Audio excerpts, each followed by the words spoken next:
మంచిది ప్రియులారా, కూడి వచ్చిన మీ అందరికీ మన ప్రభువును రక్షకుడైన ప్రభువైన యేసుక్రీస్తు నామములో మీ అందరికీ నా హృదయపూర్వక వందనాలు తెలియజేస్తున్నాను. ఈనాడు ఆదివారపు ఆరాధన దినాన మనం తండ్రి అయిన దేవుడిని ఆత్మతోనూ సత్యముతోనూ ఆరాధించాలి కనుక మన అందరం కూడా మన హృదయాన్ని సిద్ధపరచుకొని ఎటువంటి అనాలోచన లేకుండా ఈ యొక్క కొద్ది నిమిషాలు మనం పరిశుద్ధంగా పవిత్రంగా దేవుని యొక్క నామాన్ని మనందరం వినాలని, విన్నటువంటి మాటల్ని మన హృదయంలో పెట్టుకొని వాటి ప్రకారంగా మనందరం జీవించాలని మనస్ఫూర్తిగా కోరుకుంటున్నాను. అలాగే ఇప్పటి వరకు కూడా మనం ఆయుష్తో ఆరోగ్యంతో ఇంత ఆనందంగా ఇంత సంతోషంగా కుటుంబ సభ్యులతో కానివ్వండి, సంఘ సభ్యులతో కానివ్వండి మనందరం ఆనందంగా ఉన్నామంటే దానికి కారణం తండ్రి అయినటువంటి దేవుడు. కాబట్టి ఇంత ఆనందాన్ని ఇంత సంతోషాన్ని కలిగజేసినటువంటి దేవుడికి మనం ఏం చేయాలంటే కృతజ్ఞతాస్తుతులు అనేవి చెల్లించాలి. దానికి సంబంధించినటువంటి వాక్య భాగంలో ఉన్నటువంటి మాటే 105వ కీర్తన 1వ అధ్యాయం. ఏమని చెప్పాడు అక్కడ? యెహోవాకు కృతజ్ఞతాస్తుతులు చెల్లించుడి, ఆయన నామమును ప్రకటన చేయుడి. ఆయన నామాన్ని ప్రకటన చేయాలి. ఎందుకంటే ఆయన నామాన్ని ప్రకటన చేయాలంటే ఆయన నామం అన్ని నామాల కన్నా చాలా గొప్పది, చాలా విలువైనది, చాలా శ్రేష్టమైనది. అంత విలువైనటువంటి అంత శ్రేష్టమైనటువంటి ఆయన యొక్క నామాన్ని మన అందరూ ఏం చేయాలంటున్నాడంటే దేవుడు ప్రకటన చేయాలి, ప్రకటించాలి ఇతరులకి. అలాగే ఇంకేమని చెప్తున్నాడు? జనములలో ఆయన కార్యాలను తెలియజేయాలంటే జనములకి ఆయన చేసినటువంటి మన జీవితాల్లో ఆయన చేసినటువంటి కార్యాలని ప్రజలకు ఏం చేయాలంటున్నాడు? వివరించాలంటున్నాడు. మరి దేవుడి యొక్క నామం పరిశుద్ధపరచబడాలంటే మనం ఏం చేయాలంటే ఇతరులకి ఆ వాక్యాన్ని ప్రకటించాలి. ప్రకటించినటువంటి మనం ఆ వాక్యాన్ని ఆ నామం అనేది ఎంత పరిశుద్ధమైనదో వాళ్ళకి తెలియజేయాలి. తెలియజేసినటువంటి వాళ్ళు ఏం చేస్తారంటే అంత పరిశుద్ధమైన నామం అని అప్పుడు ఏం చేస్తారు? వాళ్ళు కూడా దేవుని యొక్క నామాన్ని మహిమపరిచేటువంటి అవకాశం ఉంటుంది. ఎన్నాళ్ళు మనం ఇలానే అనుకోండి, ప్రకటన చేయకుండా ఉండి తెలియజేయకుండా ఉండి ఆయన నామాన్ని మనం చెప్పకుండా ఉంటే మనం ఎన్నిసార్లు కృతజ్ఞతాస్తుతులు చెల్లించినా కానీ వ్యర్థమే అది. కాబట్టి ఇప్పుడైనా కానీ మనం ఆయన యొక్క నామాన్ని ప్రకటన చేసేటువంటి బిడ్డలుగా ఉండాలి. అది ఎక్కడ ప్రకటన చేయాలంటే జనములలో ప్రకటన చేయాలి. ఇది ఈరోజు మనం కృతజ్ఞతాస్తుతులకు సంబంధించినటువంటి ఒక చిన్న మా పాఠం. తర్వాత మనం అసలైనటువంటి పాటలోనికి ప్రవేశిద్దాం. ఏంటిదంటే ఈరోజు మనం చెప్పుకోబోతున్నటువంటి వాక్య భాగం ఏంటిదంటే ఎవరు నిజమైనటువంటి బలవంతులు. ఎవరు నిజమైనటువంటి బలవంతులు. సాధారణంగా లోకంలో ఉన్నటువంటి వ్యక్తుల్ని మనం అడిగినట్లయితే వాళ్ళు ఏం చెప్తారంటే ధనం ఉన్న వాళ్ళని బలవంతులు అంటూ ఉంటారు, అధికారం ఉన్న వాళ్ళని బలవంతులు అంటూ ఉంటారు, బలం ఉన్న వాళ్ళని బలవంతులు అంటూ ఉంటారు. అలాగే వాళ్ళకు ఉన్నటువంటి ఆధిక్యతను బట్టి వాళ్ళు బలవంతులు అంటూ ఉంటారు. ఇంకా చెప్పాలంటే వాళ్ళకు ఉన్నటువంటి దేహ దారుఢ్యాన్ని బట్టి బలవంతులు అంటారు. అవునా కదా? కానీ నిజంగా ఎవరు బలవంతులు అనేటువంటి వచనానికి ఆ మాటకి మనకు అర్థం తెలియాలంటే మనం బైబిల్ గ్రంథంలోనికి వెళ్ళాలి. బైబిల్ గ్రంథంలోనికి వెళ్ళినట్లయితే మనకు తెలుస్తుంది ఎవరు నిజమైనటువంటి బలవంతులు అని మనం ఆలోచించగలిగినట్లయితే బైబిల్ గ్రంథమే మనకి సమాధానం తెలియజేస్తుంది. చూద్దాం ఒకసారి. యోబు గారు ఏమన్నారు చూడండి. యోబు గ్రంథం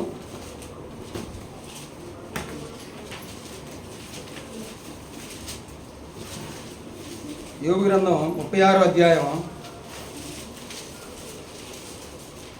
యోబు గ్రంథము 36వ అధ్యాయము. ఎవరైనా ఒకరు చదవండమ్మా, స్పష్టంగా చదవండి. 36:5. ఆలోచించుము, దేవుడు బలవంతుడు గాని ఆయన ఎవరిని తిరస్కారము చేయడు. ఎవడు ఇది రాసింది? యోబు గ్రంథం అనగానే యోబు గారే కదా రాసింది. యోబు గారు ఏమని చెప్తున్నారు ఇక్కడ? ఎవరు బలవంతుడు అంటే యోబు గారు ఎవరైనా బలవంతుడు అని చెప్తున్నాడు ఇక్కడ. దేవుడు బలవంతుడు అంట.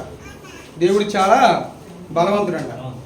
ఎంత బలవంతుడని మనం ఆలోచన చేస్తే 6 దినాలలో ఈ సృష్టిని కలగజేసిన వాడు అరక్షణంలో కూడా ఈ సృష్టిని లేకుండా చేయగలిగినటువంటి బలవంతుడు ఆయన. మనిషిని కలగజేసిన వాడు ఆయనే. మనిషిని భూమి మీద నుంచి నచ్చకపోతే ఆయనకి నచ్చకపోతే తీసేసేది కూడా ఆయనే. మనిషి దేవుడి కోసం బ్రతకాలని, దేవుని యొక్క ఉద్దేశాలను నెరవేర్చాలని, దేవుని యొక్క ఆలోచన ప్రకారంగా మనిషి జీవించాలని ఆయుష్ని ఇచ్చేది మనిషికి దేవుడే. ఆ ఆలోచన ప్రకారంగా ఆయన నామానికి వ్యతిరేకంగా ఆయన జీవించమన్నటువంటి జీవితాన్ని జీవించకుండా లోకానుసారంగా జీవించినటువంటి వ్యక్తుల్ని భూమి మీద నుంచి తీసేసేది కూడా ఆయనే. అంత బలవంతుడైనటువంటి దేవుడని ఇక్కడ యోబు గారు మనకి తెలియజేస్తున్నారు. యోబు గారికి అర్థమైంది ఎవరయ్యా బలవంతుడు అంటే దేవుడు తప్ప ఈ ప్రపంచంలో ఎవరు కూడా బలవంతులు లేరు. ఇంకా గొప్ప లక్షణాన్ని తెలియజేస్తున్నాడు దేవుడు ఇక్కడ. ఏమంటున్నాడు? ఇంకా ఏమంటున్నాడు? ఆయన ఎవరిని తిరస్కారము చేయడు. అంత బలవంతుడైనటువంటి దేవుడు ఎవరిని కూడా ఏం చేయలేడంట? తిరస్కారం చేయడంట. అసలు ఆయన ఎవరిని చేయడంట తిరస్కారం. బలవంతుడైనటువంటి దేవుడు ఎవరిని తిరస్కారం చేయడంట. కానీ మనం చూడండి, మనం ఎమ్మటే చేస్తాం తిరస్కారం, మనుషులు తృణీకరిస్తాం ఎమ్మటే. కాబట్టి దేవుడి నుంచి మనం నేర్చుకోవాల్సిన లక్షణం ఏంటిదంటే ఆయన ఎవరిని కూడా తృణీకరించడంట, ఎవరిని కూడా తిరస్కారం చేయడంట. మరి ఎందుకు ఇంత బలవంతుడిగా ఉన్నాడు, ఇంత శ్రేష్టమైనటువంటి వ్యక్తిగా ఉన్నాడు? మరి ఆయనకి ఇంత బలవంతుడిగా ఉండడానికి గల కారణం ఏంటిదంటే ఆయన ఉన్నటువంటి ఒక బుద్ధి, జ్ఞానం. అంతే కదండి. దేవుడు బుద్ధి కలిగిన వాడు, జ్ఞానవంతుడు మనం అనొచ్చలేదా? అనొచ్చు. ఆ బుద్ధి జ్ఞానం కలిగినటువంటి లక్షణాలను బట్టి దేవుడు బలవంతుడిగా మనకి కనపడుతున్నాడు. అవునా కదండి? దేవుడికి ఉన్నటువంటి బుద్ధి జ్ఞానాన్ని బట్టే మనం ఇక్కడ దేవుడు చాలా బలవంతుడని కూడా మనం తెలియజెప్తున్నాడు. మరి ఇంత బలవంతుడైనటువంటి దేవుడు ఏం చేస్తాడంటే ఎవరిని కూడా ఆయన తృణీకరించడంట, ఎవరిని కూడా తిరస్కారం చేయడంట. మరి ఆ బుద్ధి ఆ జ్ఞానాన్ని మనం కూడా సంపాదించుకొని మనం కూడా బలవంతులుగా మారాలా లేదా? మనం కూడా బుద్ధి జ్ఞానం కలిగి జీవించాలంటే ముందుగా అసలు ఈ బుద్ధి అంత విలువైనది, జ్ఞానం అంత విలువైనదో మనకి తెలియాలి. అవునా కదా? మనం కూడా బలవంతులుగా మారాలంటే దేవుడు అంతా ఈ బుద్ధి యొక్క విషయం అంటే ఏందో తెలియాలి, ఈ యొక్క జ్ఞానం అంటే ఏందో కూడా ముందు మనకి తెలియాలి. ఆ రెండు తెలిస్తేనే మనం ఇవి చేయగలం. పెద్దవాళ్ళు అంటూ ఉంటారు కదా, కొంతమంది వ్యక్తులు చూసి ఇది భుజబలం కంటే బుద్ధి బలం చాలా గొప్పదంటారు. అంటే మన కంటికి పెద్ద పెద్ద దేహదారిద్యంతో బాడీ బిల్డింగ్తో కనబడుతున్న వ్యక్తుల కన్నా కానీ అరే వీడి చిన్నవాడైనా కానీ వీడి బుద్ధి బలం చాలా బాగుందిరా అంటూ ఉంటారు, వీడి జ్ఞానం చాలా బాగుందిరా అంటూ ఉంటారు. దేవుడు ఎలాంటి వ్యక్తుల్ని ఇష్టపడతా ఉంటాడంటే బుద్ధి జ్ఞానం కలిగినటువంటి వ్యక్తుల్ని ఇష్టపడతాడు. అంటే తనకున్నటువంటి లక్షణాలు కలిగినటువంటి వ్యక్తుల పట్లే ఆయన ఇష్టపడతాడు. కాబట్టి ముందు మనం బలవంతులు లేవో తెలియాలంటే ముందు అసలు మనకి బుద్ధి జ్ఞానం అనేది ఉందా లేదనేది మనకి తెలియాలి. ముందు ఇవి నేర్చుకుంటేనే మనం ఆ బలవంతులు కావో మనకి తెలియాలి. మనం చిన్నప్పుడు కొన్ని పాఠ్య పుస్తకాలు మనం కథలు చదివే ఉంటారు. మీరు చిన్నపిల్లల జాగ్రత్త పాఠ్య పుస్తకాల్లో మనందరూ ఒక చిన్నప్పుడు మీరు వినే ఉంటారు పాఠాన్ని. ఏ పాఠం అంటే ఇది ఏదో ఒక ఎగ్జాంపుల్ అంటే అది సింహం కుందేలు కథ విన్నారు ఎప్పుడైనా? సింహము కుందేలు కథ ఒకటి ఉంది. ఏంటిదంటే అడవికి రాజు ఎవరు? సింహం కదా. సింహం ఏం చేస్తూ ఉంటుంది అంటే అడవిలో ఉన్నటువంటి జంతువులన్నింటిని ఏం చేస్తూ ఉంటుంది? తింటూ ఉంటుంది, వేటాడి తింటూ ఉంటుంది. ఇలా తింటున్నటువంటి తరుణంలో అక్కడ ఉన్నటువంటి జంతువులను ఒక మీటింగ్ ఏర్పాటు చేసుకున్నాయంట. మీటింగ్ ఏర్పాటు చేసుకొని ఏంది ఇలా సింహం వచ్చి మనల్ని తింటా ఉంది, ఇలా తింటే ఎలా సరే ఇంక మనం ఎన్ని ప్లాన్లు వేసుకున్నా కానీ మనం ఏం చేయలేం కాబట్టి ఇలా ఎలా పడితే అలా వచ్చి మనం తినడం కన్నా కానీ మనమే ఒక ప్లాన్ వేసుకుందాం. మనమే కూర్చొని మాట్లాడుకుని రోజు దానికి వెళ్దాం, దాని దగ్గరికి రోజు మనంతటా మనమే వెళ్ళి దానికి ఆహారం అయిపోదాం అనుకొని అవన్నీ ప్లాన్ చేసుకుంటాయి. మీరు వినేమంటారు, నాకు తెలిసి వినేమంటారు ఈ యొక్క ఎగ్జాంపుల్ అనేది. అప్పుడు అన్నీ ఒకదాని ఒక తర్వాత ఒకటి వెళ్తూ ఉన్నాయంట, చనిపోతూ ఉన్నాయంట. ఒకసారి కుందేలు యొక్క వంతు వచ్చింది. కుందేలు వంతు వచ్చి కుందేలు ఏం చేస్తూ ఉందంటే పోతూ ఉంది దానికి ఆహారం అవ్వడానికి పోతూ ఉన్నటువంటి సమయంలో ఏం జరిగిందంటే ఆలోచిస్తూ వెళ్తుందంట. ఏమని? అసలుకి ఈ సింహం ఏంటి, ఈ సింహానికి మేము ఆహారం కావటం ఏంటి, అసలుకి ఏంటిది ఇలా జరగటం ఏంటి, ఇలా జరగకూడదు కదా, అసలు సింహాన్ని మమ్మల్ని చంపడం ఏంటి, సింహాన్ని నేనే చంపితే అని చూడండి. అది దానికి దీనికి ఒకసారి పోలిక పెట్టండి, అది అసలుకి సరిపోయేదాన్ని దీని దెబ్బకి ఏ కోశైనా కూడా సరిపోదు, దాని కాలంతా కూడా ఉండదు అది అని చూడండి. ఆయన ఎంత బలహీనురాలైనా కానీ దాని యొక్క పరిస్థితిని బట్టి అది ఎలా మాట్లాడుకుంటూ వెళ్తుందంటే, ఎలా ఆలోచన చేసుకుంటూ వెళ్తుందంటే అసలు అది మమ్మల్ని చంపేది ఏంది, నేను దాన్ని చంపేస్తే పోలా అనుకొని అలా మాట్లాడుకుంటా అలా ఆలోచించుకుంటూ వెళ్తూ ఉందంట. అప్పటికి అక్కడ సింహం వెయిట్ చేస్తూ ఉందంట. వెయిట్ చేస్తూ ఉండి ఏంది ఇప్పుడు దాకా ఎంతసేపు నీ కోసం వెయిట్ చేయాల్సింది, నాకు చాలా బాగా ఆకలిగా వేస్తుంది, రా తొందరగా నేను తినాలని పిలవగానే మరి ఎందుకు లేట్ అయిందని అడిగిందంట. ఎందుకు ఇంత లేట్ అయింది అని అడగగానే రాజా మరి నేను వచ్చే దారిలో నాకు ఒక బావి కనపడింది, ఆ బావిలో నాకు ఇంకో సింహం కనపడింది, ఆ సింహాన్ని పలకరించి ఎక్కడికి వెళ్తున్నావు అనగానే ఇక్కడ ఇదిగో ఇలా ఒక సింహం ఉంది, దాన్ని నేను తినడానికి నన్ను రమ్మంది తినడానికి నేను వెళ్తున్నానని చెప్పగానే అప్పుడు ఆ సింహం ఏమంటుందంటే ఇలా చెప్తుంది ఆ సింహానికి, అసలు అది కాదు రాజు అడవికి రాజు అది కాదు నేను అని చెప్పింది. ఇలా చెప్పాడని ఆ ఇన్ఫర్మేషన్ దానికి చెప్పగలిగి దాని కోపం వచ్చింది. అదేంది అడవికి రాజు నేను కదా, నాకంటే పెద్ద మృగం ఉంది ఈ అడవిలో అనుకొని పద దాన్ని చూపి పద అని అది వెళ్తుంది. వెళ్ళంగానే ఆ కుందేలు ఎక్కడ తీసుకొచ్చింది, దాన్ని బావి దగ్గర తీసుకొచ్చింది. బావి దగ్గర తీసుకురాగానే బావిలో ఇదిగో మరి ఎక్కడుంది ఆ సింహం అనగానే బావిలో ఉంది అని చెప్పింది కుందేలు. బావిలోకి వెళ్ళి చూడంగానే సింహం ఏమనిద్ది, సింహం వెళ్ళి చూడంగానే దానికి కనపడింది కనపాలి కరెక్ట్గా దాని ప్రతిబింబం దేని మీద కనపడింది, ఆ నీళ్ళలో కనపడింది. నీళ్ళ కనపడంగా ఏం చేసిద్ది అంటే, ఏంది నువ్వు నాకంటే పెద్దదాని అనగానే అది ఏం మాట అంటే అది అంటా ఉండిద్ది, రీసౌండ్ వస్తూ ఉంటుంది. నేను చంపేస్తాను, నేను కూడా నిన్ను చంపేస్తాను అంటది. నువ్వు నన్ను చంపుతావు, నువ్వు నేను చంపుతా, ఇలా అది ఏ మాట చేస్తే ఆ మాటకి రీసౌండ్ వచ్చేసరికి ఈ బావి దగ్గరికి వెళ్ళినటువంటి సింహం ఏం చేసింది అంటే కోపం వచ్చి దాంట్లోకి దూకింది. దాంట్లో దూకంలో ఏం జరిగింది, అది ఏమైపోయింది అంటే చనిపోయింది. కాబట్టి ఇక్కడ కుందేలు ఏం చేసిందంటే తనకి యొక్క బుద్ధిని బట్టి తనకు ఉన్నటువంటి జ్ఞానాన్ని బట్టి ఏం జరిగిందంటే ఆ సింహాన్ని చంపేసింది. అవునా కదా? అంటే ఒక మనిషి యొక్క ఒక మనిషికి ఉన్నటువంటి ఒక మనిషి అంటే జంతువుకు ఉన్నటువంటి ఆ క్రూరత్వాన్ని, ఆ బలవంత తనకు ఉన్నటువంటి ఆ యొక్క బలాన్ని చూసుకొని విరవీగేటువంటి తనాన్ని ఈ బలహీనురాలైనటువంటి కుందేలు ఏం చేసింది, తన యొక్క బుద్ధి జ్ఞానాన్ని బట్టి ఉపయోగించి దాన్ని చంపేసింది. ఇలాంటి రియల్ స్టోరీ బైబిల్ గ్రంథంలో కూడా జరిగింది తెలుసా? అంతే కదా, ఇలాంటి స్టోరీ బైబిల్ గ్రంథంలో. ఇది అదేంటిదంటే మన కథ స్టోరీ, అదేంటిది అది రియల్ స్టోరీ. ఇప్పుడు ఇది మనం చెప్పుకోబోయేది ఏంటిదంటే రియల్ స్టోరీ. బైబిల్ గ్రంథంలో రియల్గా ఇలాంటి స్టోరీ జరిగింది. దావీదు గారు ఫిలిస్తీన్లతో సౌలు గారి సైన్యంతో ఫిలిస్తీన్లతో కలిసి యుద్ధం చేస్తున్న సమయంలో ఏం జరిగిందంటే అక్కడ ముమ్మరంగా ఫిలిస్తీన్లతో యుద్ధం జరుగుతూ ఉంటుంది. ఇక్కడ ఏం చేస్తూ ఉంటారు, దావీదు గారు యెషయా గారు తన తండ్రి అయినటువంటి యెషయా గారు పిలుస్తారు. ఎవరిని? దావీదు గారిని పిలిచి కొన్ని ప్రకటనలు చేస్తూ ఉంటాడు. ఇదిగో మీ తమ్ముడు మీ అన్నలో యుద్ధం చేస్తూ ఉన్నారు, వాళ్ళ దగ్గర కొంత ఆహారం తీసుకెళ్ళని చెప్తున్నప్పుడు ఆయన వెళ్ళేటువంటి క్రమంలో మీ అందరికీ తెలుసు అది తన యొక్క బుద్ధిని తన యొక్క జ్ఞానాన్ని బట్టి ఆ గొలియాతుని ఏం చేస్తాడు అనేది. అవునా కదా? మనందరం చాలా రోజులు అవుతుంది దావీదు గారి గురించి తెలుసు. ఒకసారి చూసుకుందాం. ఒకసారి తీయండి సమూయేలు గ్రంథం, మొదటి సమూయేలు గ్రంథం 17వ అధ్యాయం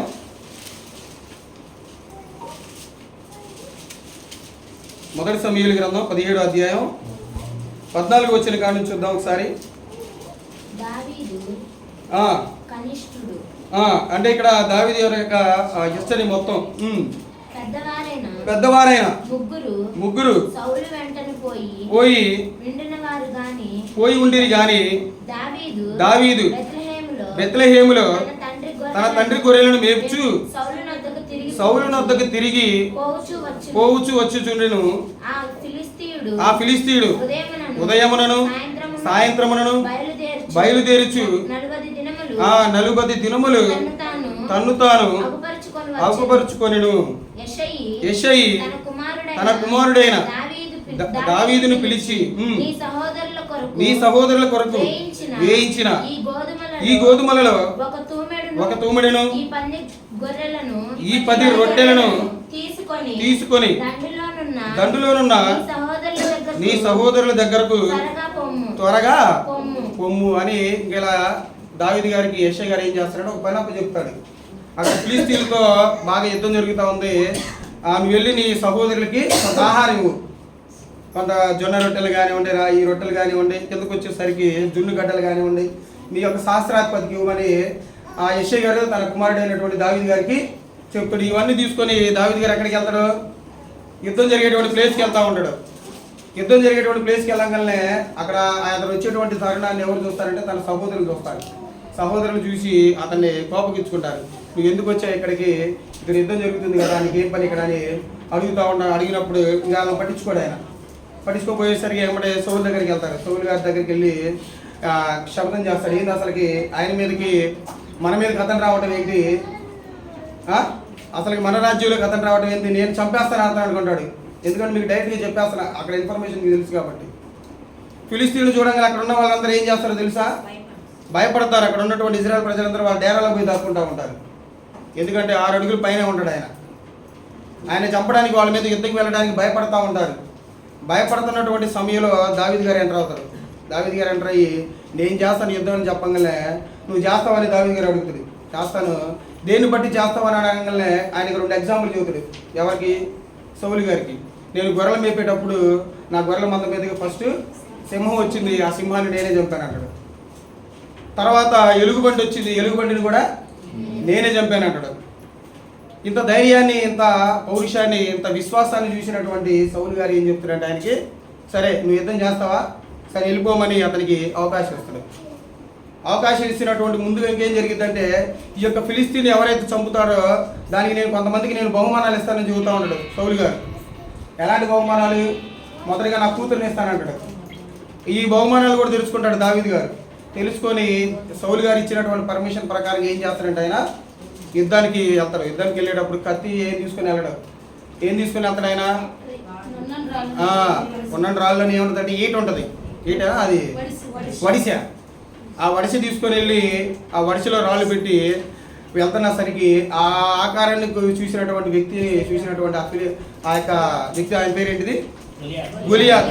ఆ గొలియాత్ ఏమంటాడు ఒకసారి చూడండి, ఏమంటాడు ఆయన్ని? 44 నా దగ్గరకు రమ్ము, నీ మాంసమును. అది కాదక్క, 43 చదవండి.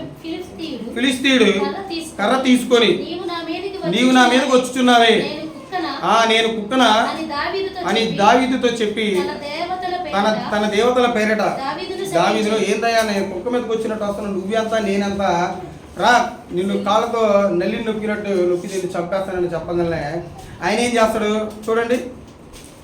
45 వచ్చిన దావీదు నీవు కత్తియు ఈటయు బల్లెమును ధరించుకొని నా మీదకి వచ్చుచున్నావు, అయితే నీవు తిరస్కరించిన ఇశ్రాయేలీల సైన్యములకు అధిపతి యెహోవా పేరిట నేను నీ మీదకి వచ్చుచున్నాను. ఈ దినమున యెహోవా నిన్ను నా చేతికి అప్పగించును, నేను నిన్ను చంపి నీ తల తెగవేతును.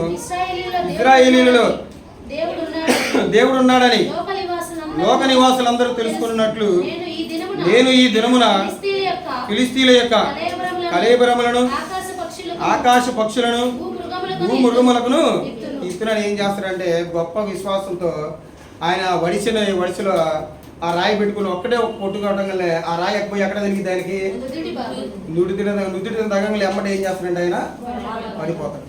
చూడండి, ఆయన యొక్క బుద్ధి యొక్క జ్ఞానాన్ని బట్టి అంత పెద్ద ఫిలిస్తీయుడు అయినటువంటి ఆ గొలియాతుని ఏం చేస్తాడంటే ఆయన చంపేస్తాడు.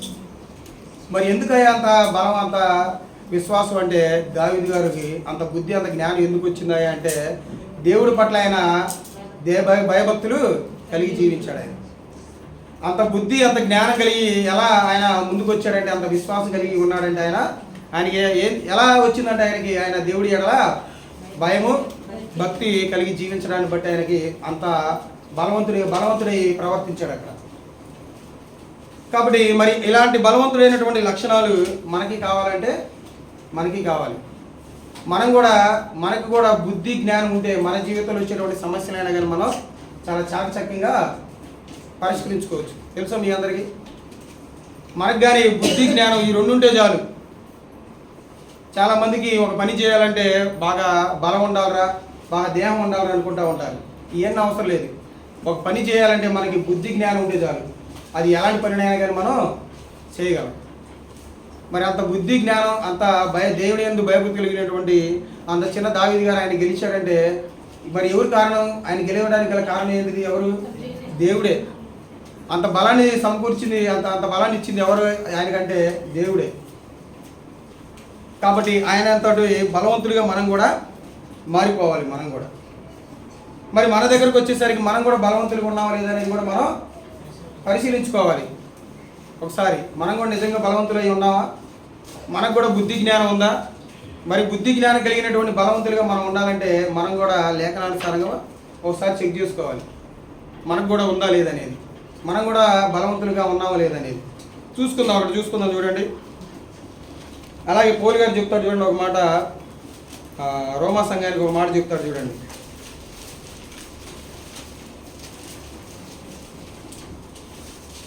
దేవుని యందు బుద్ధి జ్ఞానం కలిగినటువంటి వ్యక్తులు ఎలా ఉంటారు అనేది ఇక్కడ మనకి పౌలు గారు తెలియజేస్తున్నారు. రోమా పత్రిక 15వ అధ్యాయం రోమపత్రిక 15వ అధ్యాయం మొదటి వచనం చూడండి. కాగా బలవంతులమైన మనము మనలను మనమే సంతోషపరచుకొనక బలహీనుల దౌర్బల్యమును భరించుటకు బద్ధులమై ఉన్నాము. నిజంగా మనం దేవుడి ఎడల బుద్ధి జ్ఞానం కలిగి ఉన్నామో లేదో, దేవుని యందు భయభక్తులు కలిగి ఉన్నామో లేదో, దేవుడి ఎడల మనం బలవంతులుగా ఉన్నామో లేదో మనకు తెలియాలంటే ఈ వచనానికి మనకు బాగా అర్థం కావాలి. ఏమని తెలియజేస్తున్నాడు ఇక్కడ పౌలు గారు అంటే, కాగా బలవంతులమైన మనము మనలను మనమే సంతోషపరచుకొనక. అంటే బలవంతుల యొక్క విధానం ఎలా ఉంటుందంటే, అన్నిట్లో వాళ్ళు ఎలా ఉంటారు? ముందుగా ఉంటారు. ప్రతి విషయంలో వాళ్ళు ఎలా ఉంటారు? ముందుగా ఉంటారు. వాక్య ప్రకారంగా జీవిస్తూ ఉంటారు, వాక్య ప్రకారంగా నడుచుకుంటూ ఉంటారు, ఇతరుల పట్ల మంచి సాక్ష్యం కలిగి ఉంటారు. ఇలాంటి వ్యక్తులు ఉంటారు. కొంతమంది ఎలా ఉంటారంటే కొన్ని విషయాల పట్ల వాళ్ళు బలహీనంగా ఉంటారు. ఇలా బలవంతుడైన వాడు ఏం చేయాలంటే, నేను బలవంతుని అనుకొని విర్రవేగకుండా సంతోషపడకుండా, సంఘంలో అందరు బలవంతులై ఉంటారంటే ఉండరు, అందరు బలహీనులై ఉంటారంటే ఉండరు. కొంతమంది బలవంతులు ఉంటారు, కొంతమంది బలహీనులు కూడా ఉంటారు. మరి బలవంతులైనటువంటి వ్యక్తులు బలహీనుల పట్ల ఎలా ప్రవర్తించాలి, ఎలా ఉండాలంటే వాళ్ళని ఏం చేయాలన్నాడు ఇక్కడ, వాళ్ళ బలహీనతను మనం భరించాలి. బద్దులై ఉన్నామంట, మనం కట్టుబడి ఉన్నాం. నిన్ను నువ్వు సంతోషపరచుకోమాకు, నువ్వు బలవంతుడి, నువ్వు చెప్పుకుంటూ ముందుకు వెళ్ళమాకు. బలవంతుడైనటువంటి నువ్వేం చేయాలో తెలుసా? సంఘంలో ఎవరైతే బలహీనులుగా ఉన్నారో వాళ్ళ దౌర్బల్యాన్ని నువ్వేం చేస్తూ ఉండాలి, వాళ్ళ బలహీనతను నువ్వేం చేస్తూ ఉండాలి, భరిస్తూ ఉండాలి. కొంతమంది వాళ్ళ బలహీనతలు అంటే ఏం చెప్పుకోవచ్చు అంటే, కొంతమంది వాళ్ళ మాట విషయాలు కొంచెం బలహీనులుగా ఉంటారు, ప్రవర్తన విషయాలు బలహీనులుగా ఉంటారు, వాళ్ళ విధి విధానాల పట్ల బలహీనులుగా ఉంటారు. దాని ప్రకారంగా మనం ఏం చేస్తూ ఉండాలంటే, వాళ్ళ దౌర్బల్యాన్ని అంటే వాళ్ళ బలహీనతను మనం బద్దులమై ఉండాలే కానీ ఎమ్మటి వాళ్ళని మనం విమర్శించేటువంటి వ్యక్తులుగా ఉండకూడదు. ఒక వ్యక్తి బలహీనుడిగా ఉన్నాడు సంఘంలో, నువ్వు ఇలా బలహీనుడిగా ఉన్నావు, నీ జీవితాన్ని నువ్వు మార్చుకోవాలంటే ఎలా ఉంటుంది? లేకపోతే కొంతమంది చెప్పేటువంటి విధానం అనేది కొంచెం డిఫరెంట్గా ఉంటుంది, వాళ్ళ హృదయం నొచ్చుకునేటువంటి విధంగా ఉంటుంది. అలా చెప్పారనుకో వాడు ఏం చేస్తాడు? దేవుడికి ఇంకా దూరం అయిపోతాడు, దగ్గరకు వస్తాడా? దూరం అయిపోతాడు. చెప్పేటువంటి విధానం కూడా ఉంటుంది.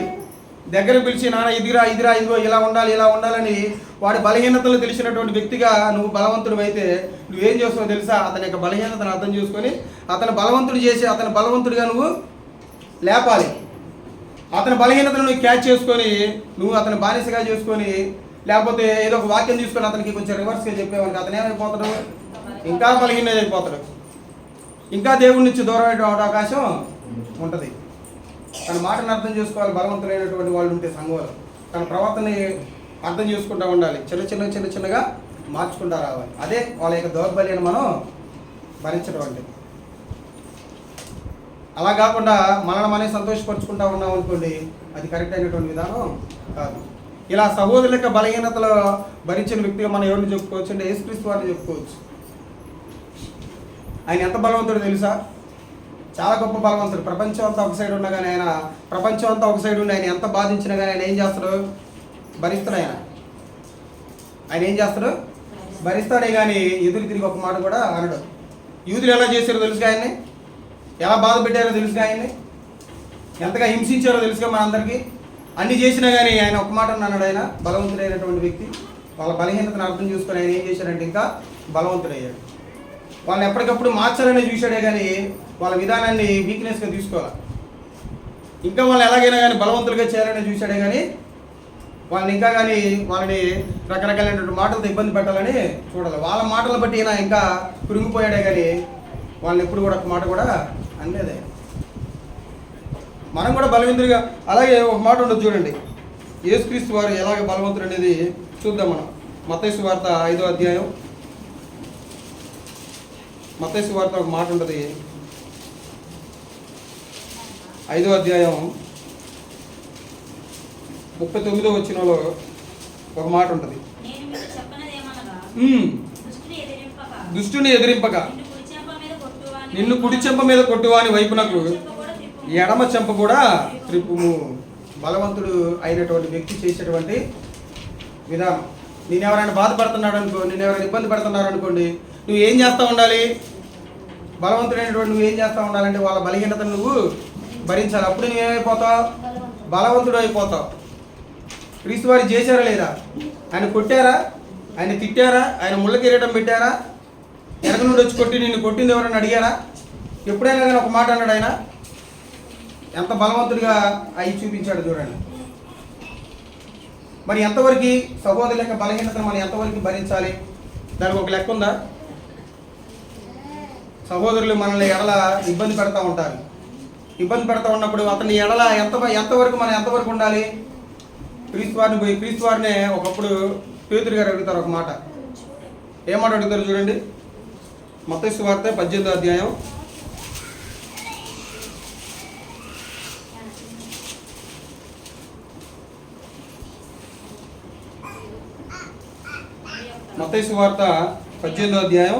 21వ వచనంలో ఒక మాట ఉంటుంది. ఆ సమయమున పేతురు ఆయన వద్దకు వచ్చి, ప్రభువా, నా సహోదరుడు నా ఎడల తప్పిదము చేసిన ఎడల నేను ఎన్ని మార్లు అతను క్షమింపవలను? 7 మార్ల మట్టుగా అని అడిగాను. అంటే ఇక్కడ పేతురు గారు ఇచ్చారు.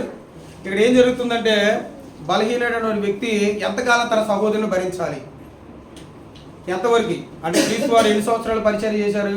ఎన్ని సంవత్సరాలు జీవించారు? 33.5 సంవత్సరాలు. 3.5 సంవత్సరాలు ఇబ్బంది పడ్డాడు. మరి మేము ఎన్ని కాలం? ఆయన ఎప్పుడు 3.5 సంవత్సరాల తర్వాత చనిపోయారు కదా. మరి ఇంకా మన సహోదరుని మనం ఎన్నిసార్లు క్షమించాలి? ఎన్నిసార్లు ఎంతవరకు ఆయన యొక్క బలహీనతను మనం భరించాలని అడిగినప్పుడు మాట చెబుతున్నాడు చూడండి. అందుకు యేసు అతనితో ఇట్లనెను, 7 మార్లు మట్టుకు కాదు, 7 మార్ల మట్టుకే కాదు, 70 మార్లు మట్టుకు నీతో చెబుతున్నాను. అంటే తన యొక్క బలహీనతను అర్థం చేసుకున్నటువంటి క్రీస్తు వారు ఏమన్నాడంటే, నీ సహోదరుడిని ఎడమ తప్పు చేసినప్పుడు 7 సార్లు మాత్రమే కాదు, ఎన్నిసార్లు క్షమించాలి? 70 మార్లు క్షమించాలి. అంటే ఫర్ ఎగ్జాంపుల్ ఇప్పుడు మనకి ఒక 30 సంవత్సరాలు ఉన్నాయి అనుకోండి. ఇది ఒక 30, అదొక 70, ఎంత? 100 సంవత్సరాలు. 100 సంవత్సరాలు ఏం చేసుకుంటా ఉండాలి? మన సహోదరుని క్షమించుకుంటానే రావాలి. అంటే 100 సంవత్సరాలు బ్రతుకుతాం మనం? బ్రతకలేం. కాబట్టి ఒక సహోదరుని అనేక రకాలైనటువంటి మాటలతో బలహీనతను ఉపయోగించుకొని సంఘంలో లేకుండా చేయడం ముఖ్యమా? అతని బలహీనతను భరించకుండా ఎప్పుడుకో గట్ట మారుతాడు, ఏదో ఒక సమయాన్ని నేర్చుకుంటాడు, తెలుసుకుంటాడు, మారతాడని అతని యొక్క బలహీనతలను తీసివేసే విధానంగా మనం ముందుకు వెళ్ళాలి. కానీ అతని యొక్క జీవితాన్ని మనం క్యాచ్ చేసుకొని, అతని బలహీనతను క్యాచ్ చేసుకొని మనం అతన్ని ఇంకా దేవుళ్ళు లేకుండా చేసేటువంటి విధానాలకు మనం ఉండకూడదు. పేతురు గారి యొక్క బలహీనతను అర్థం చేసుకున్నటువంటి యేసుక్రీస్తు వారు ఏమన్నాడంటే, యేసుక్రీస్తు వారు 7 మార్లు మట్టుకు అంటాడేమో, 8వ నేను ఇంకో సహోదరుని ఏదో ఒకటి చేయొచ్చు అనుకున్నాడు పేతురు గారు. కానీ క్రీస్తు వారు ఆయనకి దిమ్మ తిరిగిపోయి ఆశ్రయించాడు. ఏమని? నీ సహోదరుని 7 మార్లు మట్టుకే కాదు కానీ 77 మార్లు వరకు నువ్వు క్షమించాలి, క్షమించుకుంటానే రావాలి. అంతే కదండి. ఇప్పుడు భార్య భర్తలు ఉన్నారనుకోండి, భార్య బలహీనంగా ఉందనుకో, భర్త బలవంతుడిగా ఉన్నాడనుకో, భర్త ఏం చేయాలి? భార్య బలహీనతను బట్టి క్షమించుకుంటానే రావాలి, పురుగొలుపుకుంటానే రావాలి, రకరకాలైనటువంటి గొప్ప మాటలు చెప్పుకుంటానే దేవుడి గురించి. ఒకవేళ భర్త బలవంతురాలై ఉండి భార్య బలవంతురై ఉండి భర్త బలహీనుడిగా ఉన్నాడు, భార్య ఏం చేస్తూ ఉండాలి? తన యొక్క భర్తని ఎప్పుడు బలవంతుడిగా చేసుకుంటూ ఉండాలో, ఎప్పుడు బలవంతుడు అవుతాడో అని ప్రయాసపడుతూ ఉండాలి, చెప్పుకుంటూ ఉండాలి. లేకపోతే సహోదరుడు బలహీనుడిగా ఉన్నాడా? బలవంతుల పట్ల సహోదరుని మనం ఏం చేస్తూ ఉండాలి? పురుగొలుపుతూ ఉండాలి, అతన్ని భక్తులు ఇంకా నిలబెట్టే వారిలాగా ఉండాలి. ఇదే సంఘంలో ఉన్నటువంటి మనందరం కూడా చేయాల్సింది. ఎవరైతే బలవంతులుగా ఉన్నారో వాళ్ళందరూ కూడా బలహీనుల పట్ల అతని యొక్క దౌర్బల్యాన్ని మనం ఏం చేస్తూ ఉండాలి? భరిస్తూ ఉండాలి. ఎంతవరకు అయ్యా అంటే ఇక్కడ ఏం చెప్పాడు దేవుడు? 70 మారు వరకు అన్నాడు. 70 మారు వరకు అతని యొక్క దౌర్బల్యాన్ని మనం ఏం చేస్తూ ఉండాలంటే భరించుకుంటానే రావాలి అని చాలా స్పష్టంగా మాట్లాడాడు ఇక్కడ. ఇంకా మనం ముందుకెళ్తే ఇంకొక మాట ఉండదు, చూద్దాం. ఇది మొదటి పాయింట్ అయితే, సహోదరుల యొక్క దౌర్బల్యాన్ని భరించడం అనేది మొదటి పాయింట్ అయితే, నువ్వు బలవంతుడిగా రావాలంటే, నువ్వు నిజమైనటువంటి బలవంతుడు అయితే, నువ్వు దేవుడి ఎడల నిజంగా బుద్ధి జ్ఞానం కలిగినటువంటి వ్యక్తి అయితే, నువ్వు ఏం కలిగి ఉండాలి? నీ సహోదరుల యొక్క బలహీనతను నువ్వు భరించేటువంటి వ్యక్తిగా ఉండాలి. తృణీకరించకూడదు. నువ్వు దేవుడే తృణీకరించాలా. బలహీనుల పట్ల కూడా ఆయన ఎలా ఉన్నాడు? బలహీనుల పట్ల కూడా ఆయన ఏం చేసుకుంటా వచ్చాడంటే, అతని యొక్క బలహీనతను వాళ్ళు ఏం చేసుకుంటా వచ్చాడు? భరించుకుంటానే వచ్చాడు ఆయన కూడా. ఇంకొక మాట చూసుకుందామండి. సామెతల గ్రంథం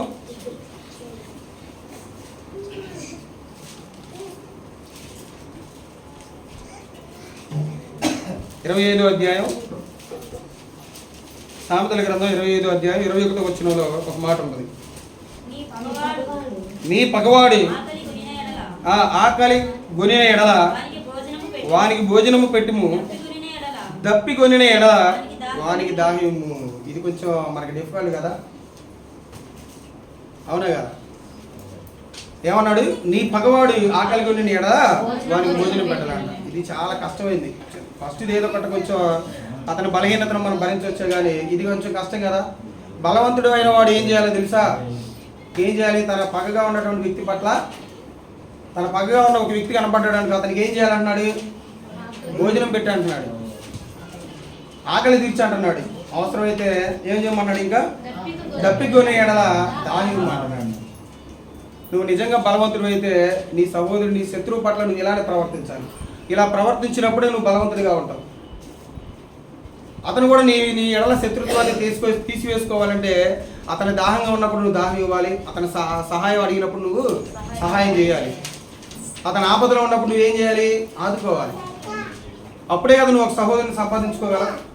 ఇది నన్ను ఆ మాట అన్నాడు, ఈ మాట అన్నాడు, ఇలా చెప్పాడు, అలా చెప్పాడు అనుకొని నువ్వు ఇంకా శత్రుత్వాన్ని పెంచుకుంటా పోతే నువ్వు బలవంతుడు ఎట్లయితావు? నువ్వు బలవంతుడు అవుతావు అంటే ఎప్పటికి కాలేవు, నువ్వు ఎప్పటికి కాలేవు.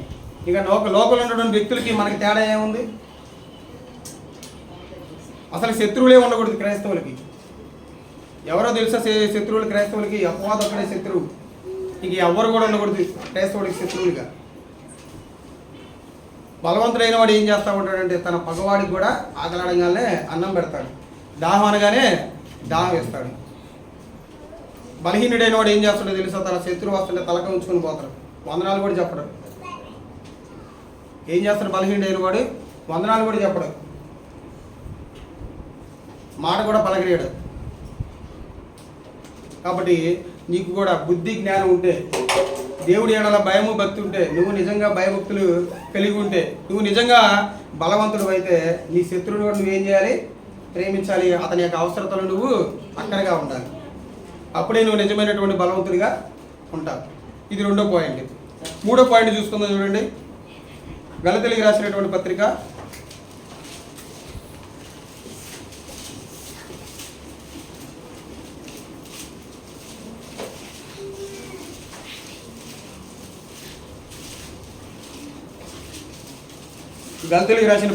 6వ అధ్యాయం 1వ వచనం.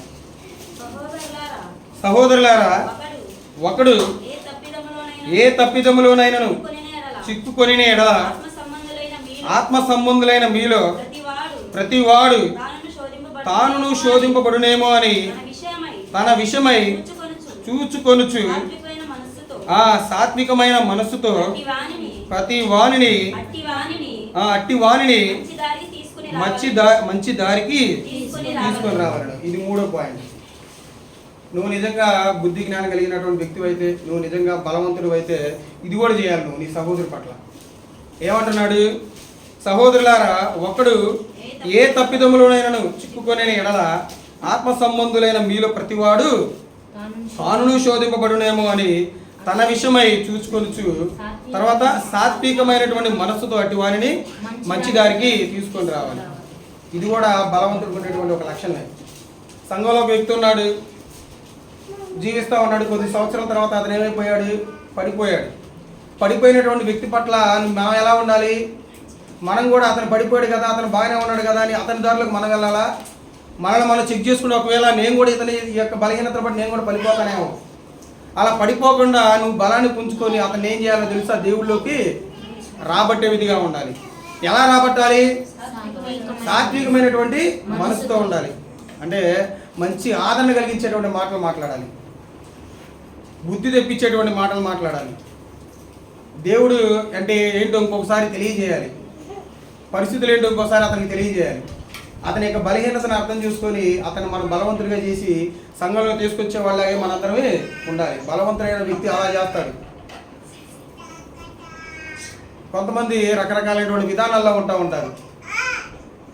పోయాడు కదా, ఇంకా నాకు సంతోషం, నాకు హ్యాపీ, నేను బాగానే ఉన్నాగా, నాకేమైంది, నా కుటుంబం బాగానే ఉందిగా, నా కుటుంబం బాగుంది కదా, వేరే వాళ్ళు వెళ్ళిపోతే నాకెందుకు, సంఘంలో ఉండేవాళ్ళే. అది బలవంతుడైనటువంటి వ్యక్తి యొక్క లక్షణం కాదు. బలవంతుడైనటువంటి వ్యక్తి ఏం చేస్తూ ఉన్నాడంటే ఏం చేయాలి? తాను పడిపోతాడేమోనని తనను చూసుకుంటూ ఉండాలి. పడిపోయిన వ్యక్తులను ఏం చేసుకుంటూ ఉండాలంటే అతని సాత్వికమైనటువంటి మనసుతో మార్చేటువంటి వ్యక్తిగానే ఉండాలి, కానీ అతను మాత్రం రకరకాలైనటువంటి మాటలతో ఇంకా ఇబ్బంది పెట్టకూడదు. అలా పెడితే ఏమైపోతాడు? అతను ఇంకా దూరం అయిపోతాడు. అతను బలవంతుడైన వ్యక్తి ఆ రకంగా జీవించడు, ఆ రకమైనటువంటి జీవనాన్ని కొనసాగించడు. ఎంతోమంది లేరు మన కళ్ళ ముందు, ఎంతోమంది తిరుగుతున్నారు. మొదటిగా భక్తులు కొనసాగిన వాళ్ళు తప్పిపోయి రకరకాలైనటువంటి విధానాల్లో జీవిస్తూ ఉన్నారు. వారిని మనం ఏం చేసుకుంటారని వాళ్ళు ఏ విషయంలో పడిపోయారు, ఆ విషయంలో నేనేమైనా పడిపోతానేమో అని చూసుకుంటూ ఆ పడిపోయిన వ్యక్తి పట్ల మనం ఏం చేస్తూ ఉండాలని, అతను ఎలాగైనా కానీ మన దేవుళ్ళకి తీసుకురావాలి అనేటువంటి ఆలోచన మనం చేయాలని, కానీ వాడు పడిపోయాడు కదా అని మనం సంతోషపడకూడదు. ఆ సంతోషపడేటువంటి వ్యక్తి యొక్క లక్షణం ఎలా ఉండటండి? వాడు బలహీనుడు, బలవంతుడు కాదు. అంతే. కుటుంబంలో ఉన్నటువంటి వ్యక్తులైనా కానీ, సంఘంలో ఉన్నటువంటి వ్యక్తులైనా కానీ, వేరే వేరే సహోదరులైనా కానీ పడిపోయినప్పుడు సంతోషించకూడదు, బాధపడాలి. అరే రే పడిపోయాడు పాపం, మరి ఎలా లేపాలనేటువంటి దాని మీద ఆలోచించాలి, కానీ సంతోషపడకూడదు. అతను చూసి ఎక్కిలించకూడదు, నవ్వకూడదు, దుర్భాషలు మాట్లాడకూడదు, శత్రువులాగా భావించకూడదు. అది బలహీనుడికి ఉండేటువంటి లక్షణం. బలవంతుడికి ఉండేటువంటి లక్షణం ఎలా ఉండదో తెలుసా? ఇంకో సాత్వికమైనటువంటి మనిషితో అతవాడిని ఏం చేసుకుంటా ఉండాలంటే ఇంకా సంఘంలోనికి తీసుకురావాలి. అలా తీసుకొస్తేనే అదే నిజమైనటువంటి బలవంతుడి యొక్క లక్షణం. ఇంకా ఒక మాట చూసుకుందాం చూడండి. ఇది 3వ పాయింట్, 4వ పాయింట్గా తెస్సలోనికీయులకు రాసినటువంటి మొదటి పత్రిక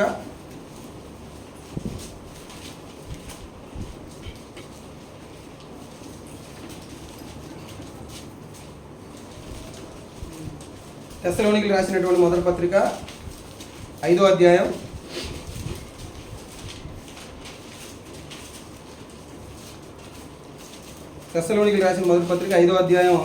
14-15 వచనాలు. సహోదరులారా, మేము మీకు బోధించినది ఏమనగా అక్రమముగా నడుచుకుని వారికి బుద్ధి చెప్పుడి, ధైర్యము చెడిన వారిని ధైర్యపరచుడి, బలహీనులకు ఊతనీయుడి, అందరి ఎడల దీర్ఘశాంతము గలవారై ఉండుడి. చాలమ్మ. బలవంతుడైన వాడు ఇది కూడా చేస్తాడు. ఏం చేస్తాడంట? సహోదరులారా, మేము మీకు బోధించినది ఏమనగా అక్రమముగా నడుచుకున్న వారికి బుద్ధి చెప్పాలంట. సంఘంలో కానివ్వండి, అవతలు కానివ్వండి. సరే, అవతలతో ఎందుకు? మన సంఘంలో ఉన్న వాళ్ళు ఎవరైనా అక్రమంగా నడుచుకున్నారనుకోండి, దేవుడికి దూరంగా నడుచుకున్నారనుకోండి, దేవుడి మాట ప్రకారంగా వేరుగా జీవిస్తున్నాడు అనుకోండి, వేరుగా ప్రవర్తిస్తున్నాడు అనుకోండి, వేరుగా మాట్లాడుతున్నాడు అనుకోండి, అతనికి మనం ఏం చేయాలంటున్నారు ఇక్కడ? అతనికి బుద్ధి చెప్పాలి. అతనికి బుద్ధి చెప్పి అతనికి అలా మాట్లాడకూడదు, అలా జీవించకూడదు, అలా ఉండకూడదని దేవుళ్ళకి తీసుకురావాలి అతన్ని. ఇంకేం చేయాలన్నాడు? ధైర్యం చెడిన వారిని ధైర్యపరచుడి. అంటే కొన్ని సంవత్సరాల నుంచి కొనసాగుతున్నా కానీ వాళ్ళ జీవితంలో ఏం జరగకపోయినా కానీ ఇంకా శ్రమంతో బాధలతో ఇబ్బంది పడుతున్నటువంటి వ్యక్తుల పట్ల కూడా ఏం చెప్పాలంటే మనం ధైర్యపరచాలి అతని వ్యక్తిని. ఏంది బ్రదర్, ఎన్ని సంవత్సరాలు వస్తున్నా కానీ కష్టాలు, ఈ బాధలని, ఇబ్బందులని వస్తానే ఉన్నాయి, నా జీవితంలో మార్పు అనేది రావట్లేదు అంటే ఏంటి? అతను ఏం కోల్పోయాడని? విశ్వాసాన్ని కోల్పోయాడని, ధైర్యాన్ని కోల్పోయాడు దేవుడి పట్ల. అలాంటి వ్యక్తులు మనం ఏం ఇవ్వాలి? ధైర్యాన్ని చెప్పాలి. విశ్వాసాన్ని కోల్పోకుండా దేవుళ్ళో నిలకడగా జీవించాలని చెప్పాలి. అది బలవంతుడు చేసేటువంటి పని. ఇంకేమంటున్నాడు? బలహీనులకు ఊతనీయుడి. ఎవరైతే బలహీనులుగా ఉంటారో వాళ్ళకి అవకాశం ఇస్తూ ఉండాలి. వారిని ఇంకా మంచి నడవడికలో తీసుకొచ్చేటువంటి విధానంగా మనం ఉండాలి. అలాంటి మాటలు చెప్తూ ఉండాలి. అలా చెప్తేనే నువ్వు నిజంగా బలవంతుడిగా ఉంటావు. ఇది బలవంతుకు ఉండవలసినటువంటి 5వ లక్షణం. ఏం చేస్తూ ఉండాలి? మొదటిగా అక్రమంగా నడుచుకున్న వారికి బుద్ధి చెప్పాలి. బలవంతుడైన వాడు ధైర్యాన్ని చేరిన వారికి ధైర్యపరచాలి. బలవంతుడు బలహీనులు ఎడగా ఊతనీయాలి. అవకాశాలు ఇచ్చుకుంటా రావాలి, దేవుడి గురించి చెప్పుకుంటా రావాలి. అతని బలహీనతను అర్థం చేసుకొని దేవుళ్ళో కొనసాగించుకుంటానే రావాలి. ఎమ్మట అనకూడదు ఇతను దేవుడికి పనికిరాడు, దేవుడి సేవకు పనికిరాడు, దేనికి పనికిరాడు, సంఘంలో పనికిరాడు. ఇలాంటి మాటలు ఎలా ఉంటాయి? ఇతర వ్యక్తులకి బాధగా అనిపించవు. అలాంటి మాటలు విన్నటువంటి వ్యక్తి ఏమైపోతాడు? ఇంకా విశ్వాసాన్ని కోల్పోతాడు, దేవుడి ఎడల సహోదరుల సహవాసాన్ని కోల్పోతాడు, దేవుడి పట్ల ప్రేమను కోల్పోతాడు, అన్నీ కోల్పోతాడు. అతను బలహీనతను అర్థం చేసుకుని అతనికి ఊతనిచ్చే వాళ్ళలాగే ఉండాలి. కానీ మనం బలవంతులైన వాళ్ళం ఎవరైతే ఉన్నామో వాళ్ళందరం అతని బలహీనతను మనం క్యాచ్ చేసుకొని అతని జీవితంతో మనం ఆడుకోకూడదు. ఇంకేమన్నాడు? ఇంకో మాట కూడా చూద్దాం చూడండి. మొదటి యోహాను పత్రిక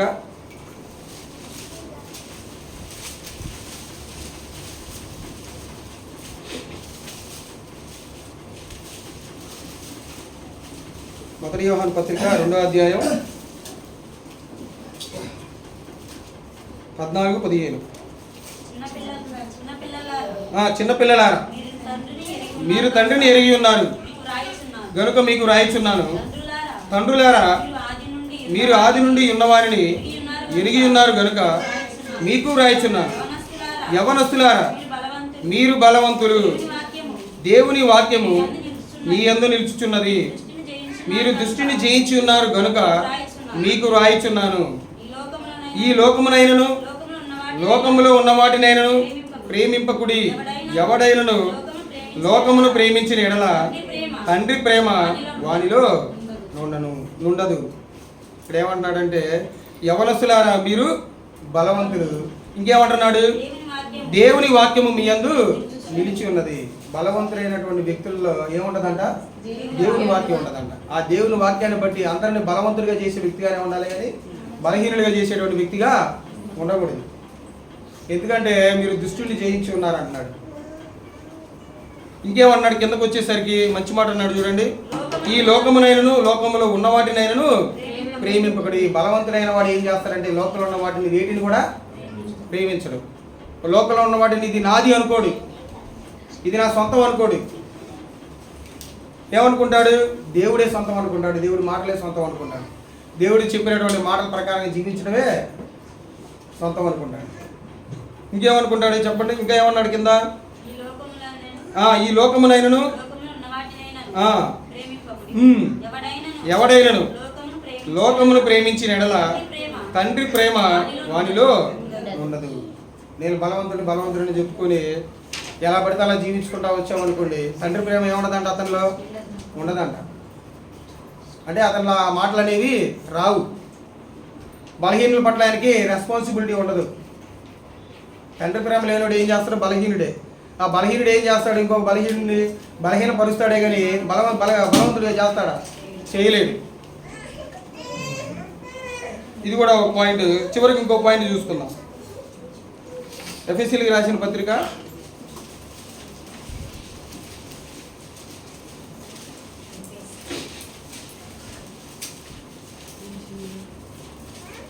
6వ అధ్యాయం. ఎఫెసీయులకు రాసిన పత్రిక 6వ అధ్యాయం 10వ వచనం. తుదకు ప్రభు యొక్క మహాశక్తిని బట్టి ఆయన యందు మహాశక్తిని బట్టి ఆయనకు ఉన్నటువంటి మహాశక్తిని ఆశ్రయించాం. మనందరం ఆశ్రయించినటువంటి వ్యక్తులు మనం ఎలా ఉండాలి? బలవంతులై ఉండాలి. అలా బలవంతులై ఉండాలంటే మనలో ఉండాలి. కిందకు వచ్చేసరికి సర్వాంగ కవచాన్ని ధరించుకోమంటాడు. సర్వాంగ కవచాన్ని ధరించుకున్న ప్రతి ఒక్క వ్యక్తి కూడా బలవంతుడే. ప్రతి ఒక్క వ్యక్తి కూడా దేవుని యొక్క మహాశక్తిని ఆశ్రయించిన వాడే. ఆ దేవుని యొక్క మహాశక్తిని ఆశ్రయించిన వాడు, దేవుని యొక్క సర్వాంగ కవచాన్ని ధరించిన వాడు ప్రతి ఒక్కరు కూడా బలవంతుడే. ఇన్ని లక్షణాలు కలిగి ఉండాలండి ఒక వ్యక్తి బలవంతుడు కావాలండి. ఇన్ని లక్షణాలు కలిగి ఉంటేనే ఆ వ్యక్తి బలవంతుడిగా తీర్చిదిద్దబడతాడు. ఇప్పుడు దాకా మనం ఎన్ని లక్షణాలు చూసుకున్నామంటే దాదాపుగా 6 లక్షణాలు చూసుకున్నాం. మొదటిది ఏంటిది? బలహీనుల యొక్క దౌర్బల్యాన్ని మనం భరించాలని చెప్పాడు బలవంతుడైన వాడు. రెండోది ఏం చెప్పుకున్నాం? నీ పగవాడికి ఆకలిగా ఉంటే ఆహారాన్ని పెట్టేవాడిగా ఉండాలి, దాహం కలిగి ఉంటే దాహం ఇచ్చేవాడిగా ఉండాలి. బలవంతుడికి ఉండేటువంటి మంచి లక్షణం ఇది కూడా.